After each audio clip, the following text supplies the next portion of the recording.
ಎಲ್ರಿಗೂ ನಮಸ್ಕಾರ.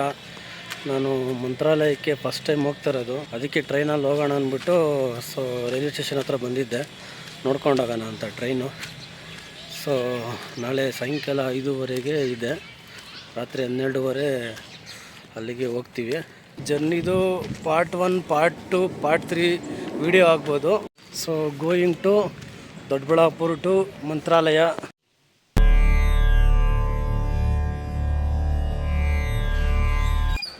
ಇವಾಗ ಬೆಳಗ್ಗೆ ಎದ್ದು ರೆಡಿ ಆಗಿಬಿಟ್ಟು ಹೋಗ್ತಾಯಿದ್ದೀನಿ.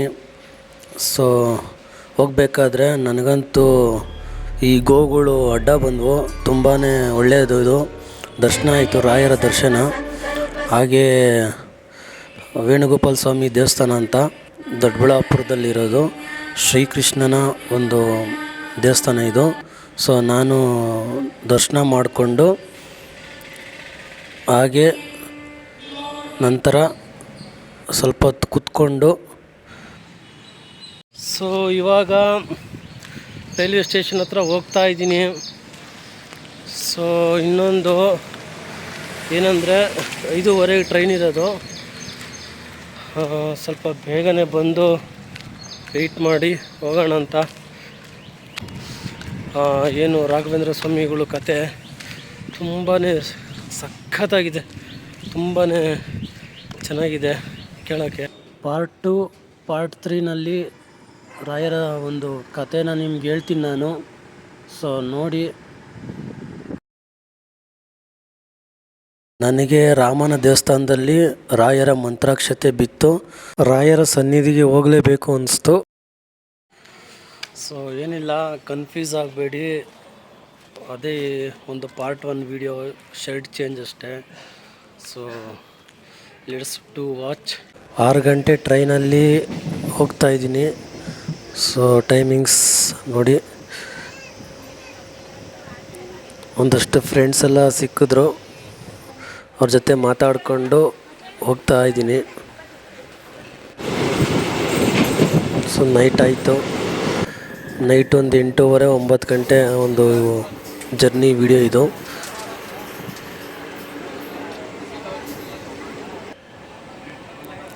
ಇವಾಗ ಹತ್ತತ್ರ ಸುಮಾರು ಒಂದು 100 ಕಿಲೋಮೀಟ್ರ್ ಬಂದಿದ್ದೀವಿ.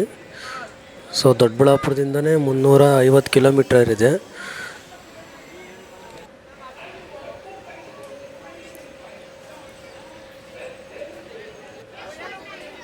ನೀವು ರಾಯರ ಸನ್ನಿಧಿಗೆ ಹೋಗಬೇಕು ಅಂದರೆ ಒಂದು ಸಂಕಲ್ಪ ಮಾಡ್ಕೊಳ್ಳಿ, ಒಳ್ಳೆಯದಾಗುತ್ತೆ ನಿಮಗೂ. ಇದು ಬರೀ ಒಂದು ಜರ್ನಿ ವಿಡಿಯೋ ಆಗಿರುತ್ತೆ.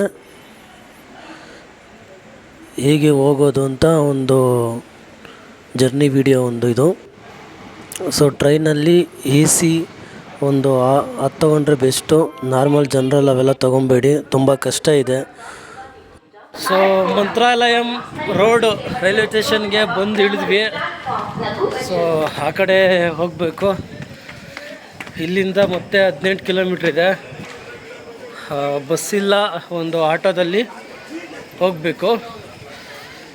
ರಾಘವೇಂದ್ರ ಸ್ವಾಮಿದು ಫಸ್ಟ್ ಟೈಮ್ ದರ್ಶನ ಮಾಡ್ತಾಯಿದ್ದೀವಿ.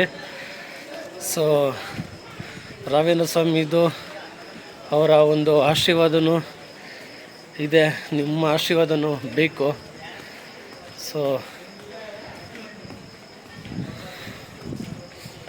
ಯಾರ್ಯಾರೆಲ್ಲ ನೋಡ್ತಾ ಇದ್ದೀರಾ ಹೊಸಬ್ರು, ಯಾರ್ಯಾರೆಲ್ಲ ಸಬ್ಸ್ಕ್ರೈಬ್ ಆಗಿಲ್ಲ ನಮ್ಮ ವಿಡಿಯೋನ ನೋಡಿ ಸಬ್ಸ್ಕ್ರೈಬ್ ಆಗಿ, ಲೈಕ್ ಮಾಡಿ, ಶೇರ್ ಮಾಡಿ.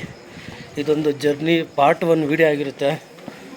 ಪಾರ್ಟ್ 2 ಒಂದು ದರ್ಶನದ ವಿಡಿಯೋ ಆಗಿರುತ್ತೆ ಒಳಗಡೆ. ಪಾರ್ಟ್ 3 ಬೇರೆ ಏನೋ ತೋರಿಸ್ತೀನಿ ನಿಮಗೆ. ನೋಡಿ, ಇಲ್ಲೆಲ್ಲ ಮಂತ್ರಾಲಯ ಒಂದು ರೈಲ್ವೆ ಸ್ಟೇಷನಲ್ಲಿ ಇಲ್ಲೆಲ್ಲ ಮಲ್ಕೊಂಡಿದ್ದಾರೆ. ನೋಡಿ, ಈ ಒಂದು ಚಿತ್ರಕಲೆ ನೋಡಿದೆ, ತುಂಬಾ ಇಷ್ಟ ಆಯಿತು. ನೋಡಿ, ಇದು ರೈಲ್ವೆ ಸ್ಟೇಷನ್ ಕೆಳಗಡೆ ಆಟೋದಲ್ಲಿ ಹೋಗುವಂಥ ಜಾಗ ಇದು. ಇವಾಗ ನಾವು ಆಟೋ ಹತ್ತಿದ್ವಿ, ಹೋಗ್ತಾ ಇದ್ದೀವಿ. ಬಂದು ಇಳಿದ್ವಿ. ನೋಡಿ, ಒಂದು ಪಾಸಿಟಿವ್ ವೈಬ್ಸ್ ಅಂದರೆ ತುಂಬ ಹೆವಿ ಇದೆ. ಇಲ್ಲಿ ಬಂದ ತಕ್ಷಣ ನೋಡಿ, ಇದೇ ರೋಡು. ಇಲ್ಲಿಂದ ಜಸ್ಟು ಒಳಗಡೆ ನಡ್ಕೊಂಡು ಹೋಗಬೇಕು. 400 ಮೀಟ್ರ್ ಇದೆ. ಇದು ಮೇಯ್ನು. ಇದು ಹೆಬ್ಬಾಗಿಲು ದೇವಸ್ಥಾನದ ಇದು ಶ್ರೀರಾಮನ ಒಂದು ಪ್ರತಿಮೆ ಎಂಟ್ರೆನ್ಸಲ್ಲಿ ಸಿಗೋವಂಥದ್ದು. ಇನ್ನೂ ಒಂದು ಎಂಟ್ರೆನ್ಸ್ ಸಿಗುತ್ತೆ ದೇವಸ್ಥಾನದ್ದು. ಇವಾಗ ನಡ್ಕೊಂಡು ಹೋಗ್ತಾ ಇದ್ದೀವಿ ಅಲ್ಲಿಗೆ. ಬನ್ನಿ ಹೋಗೋಣ. ಸೊ ನೋಡಿ, ಇವಾಗ ಎಂಟ್ರೆನ್ಸಿಂದ ನಡ್ಕೊಂಡು ಹೋಗ್ತಾ ಇದ್ದೀನಿ. ಸೊ ಒಂದು ಭೂಮಿಯ ಮೇಲಿನ ಸ್ವರ್ಗ ಅಂತ ಹೇಳ್ತಾರಲ್ಲ, ಅದು ನಿಜವಾಗ್ಲೂ ಖಂಡಿತ ಇದು. ಈ ಒಂದು ಸನ್ನಿಧಾನಕ್ಕೆ ಬಂದರೆ ಆ ಥರ ಒಂದು ಫೀಲ್ ಆಗುತ್ತೆ. ಫೀಲ್ ಆಗೋದೆಲ್ಲ ರಿಯಲ್ ಆಗಿ. ಮುಂದೆ ನೋಡ್ತಾ ಇರ್ಬೋದು, ಅದೇ ಒಂದು ದೇವಸ್ಥಾನದ ಒಂದು ಮೈನ್ ಎಂಟ್ರೆನ್ಸ್, ಒಂದು ಹೆಬ್ಬಾಗಿಲು. ನೋಡಿ, ಇವಾಗ ಹತ್ರ ಹೋಗ್ತಾ ಇದ್ದೀನಿ. ಇದೇ ನೋಡಿ ರಾಯರ ಒಂದು ಸ್ವರ್ಗದ ಅರಮನೆ ದೇವಸ್ಥಾನ. ನನಗಂತೂ ಎಂಟ್ರೆನ್ಸಲ್ಲಿ ಬಂದಿದ ತಕ್ಷಣ ಮೊದಲನೇ ಸಲ ಬಂದಿರೋದು. ಸಖತ್ ಖುಷಿ ಆಯಿತು. ಮೊದಲನೇ ಸಲ ಬಂದು ಬಲಗಾಲಲ್ಲಿ ಒಳಗಡೆ ಇಟ್ಕೊಂಡು ಹೋಗ್ತಾಯಿದ್ದೀನಿ. ಸ್ಟಾರ್ಟಿಂಗಿಗೆ ಸಿಗೋದು ರಾಯರು ಮತ್ತು ಶ್ರೀರಾಮನ ಒಂದು ಪ್ರತಿಮೆ. ಇಲ್ಲಿಂದ ದರ್ಶನ ಮಾಡಿಕೊಂಡು ಮುಂದೆ ಹೋದೆ.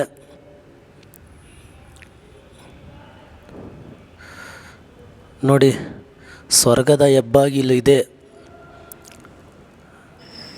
ಅಂದರೆ ಕಲಿಯುಗದ ಕಾಮಧೇನು ಶ್ರೀ ರಾಯರು ರಾಘವೇಂದ್ರ ಸ್ವಾಮಿಗಳು ಇನ್ನೂ 350 ವರ್ಷ ಇಲ್ಲೇ ರಾಘವೇಂದ್ರ ಸ್ವಾಮಿಗಳು ನೆಲೆಸಿರ್ತಾರೆ ಅಂತ ಕೇಳ್ಪಟ್ಟಿವಿ.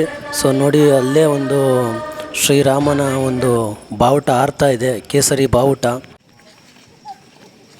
ಭಕ್ತ ಸಾಗರ, ಲಕ್ಷಾಂತರ ಜನ ಬಂದಿದ್ದಾರೆ. ಸೊ ನೋಡೋಕ್ಕೆ ಒಂದು ಆನಂದ ಆಗುತ್ತೆ. ಎಲ್ಲೆಲ್ಲಿಂದ ಬಂದಿರ್ತಾರೆ ಅಂದರೆ, ಸೊ ನೋಡ್ತಾ ಇರ್ಬೋದು.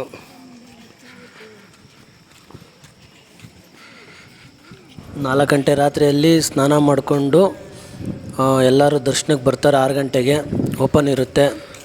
ರಾಯರ ಒಂದು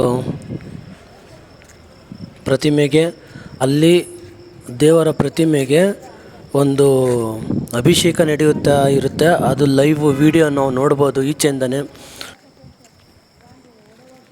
ಪೂಜ್ಯಾಯ ರಾಘವೇಂದ್ರಾಯ ಸತ್ಯಧರ್ಮ ರಥಾಯ ಚ ಭಜತಾಂ ಕಲ್ಪವೃಕ್ಷಾಯ ನಮತಾಂ ಕಾಮಧೇನವೇ. ನೋಡಿ, ಇದರ ಅರ್ಥ ಏನು ಅಂದರೆ, ಕಲಿಯುಗದ ಕಾಮಧೇನು ರಾಘವೇಂದ್ರ ಸ್ವಾಮಿಗಳು ಅಂತ. ಪಾರ್ಟ್ 1 ವಿಡಿಯೋ ಆಗಿರುತ್ತೆ, ಇದು ಎಂಡಾಗುತ್ತೆ. So just to watch part 2 video. ಕೊನೆಯದಾಗಿ ರಾಯರ ಕಡೆಯಿಂದ ಎಲ್ಲರಿಗೂ ಒಳ್ಳೆಯದಾಗಲಿ, ಒಳ್ಳೆಯವ್ರಿಗೆ ಒಳ್ಳೆಯದಾಗಲಿ ಅಂತ ಹೇಳ್ತಾ ವಿಡಿಯೋನ ಎಂಡ್ ಮಾಡ್ತಾ ಇದ್ದೀನಿ. ಎಲ್ಲರಿಗೂ ಧನ್ಯವಾದ. Thank you.